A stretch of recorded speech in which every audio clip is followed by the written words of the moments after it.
మీరు చెప్పండి అంటే మీరు కూడా ఒక కొత్త పార్టీ పెట్టబోతున్నారు 2019లో కూడా మీరు కొన్ని సీట్లు పోటీ చేయాలనేటువంటి ఆలోచనలో ఉన్నారు.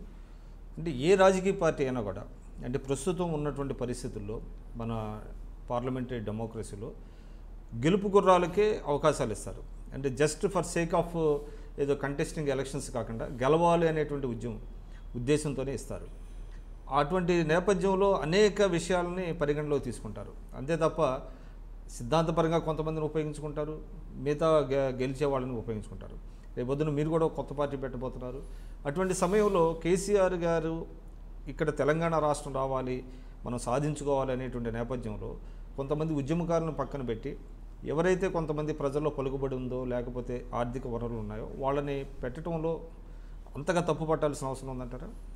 తప్పకుండా. అంటే మీరు అన్నారు ఒక మాట,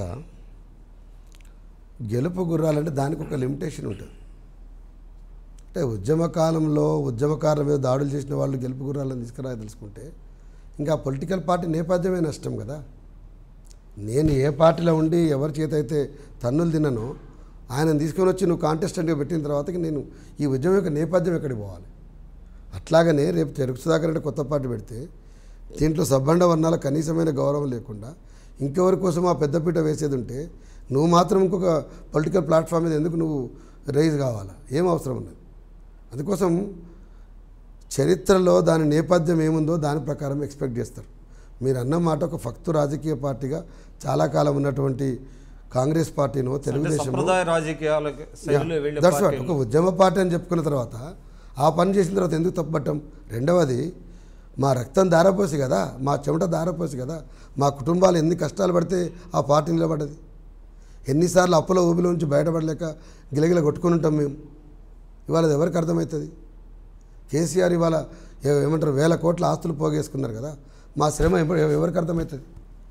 తప్పకుండా మాకు ఆర్తి ఉంటుంది, మాకు బాధ ఉంటుంది. తెలంగాణలో నా ఒక్కని సమస్యనే కాదు, అది 100 మంది ఉద్యమకారులు ఇవాళ టీఆర్ఎస్ లోపల కూడా తీవ్రమైనటువంటి నిరాశలో ఉన్నారు. నిర్లక్ష్యం ఇవాళ స్పష్టంగా కనపడుతుంది. ఈవెన్ ఈనాటికి కూడా మీరు అన్నారు కదా, ప్రకాషో లేకపోతే నలుగురికో అక్కడ ఉన్నటువంటి ఇక్కడ ఒక చైర్మన్లకు అక్కడ ఇచ్చిన లెక్కలు వేసుకుంటే దాంతో లెక్క వేస్తే ఇవాళ తెలంగాణతో సంబంధం లేకుండా చాలా కీలక పదవుల్లో కూడా చాలామంది ఉన్నారు. ఇవాళ భవిష్యత్తులో కూడా అట్టనే ఉంటారు, అంతకంటే మార్పు ఏం రాదు.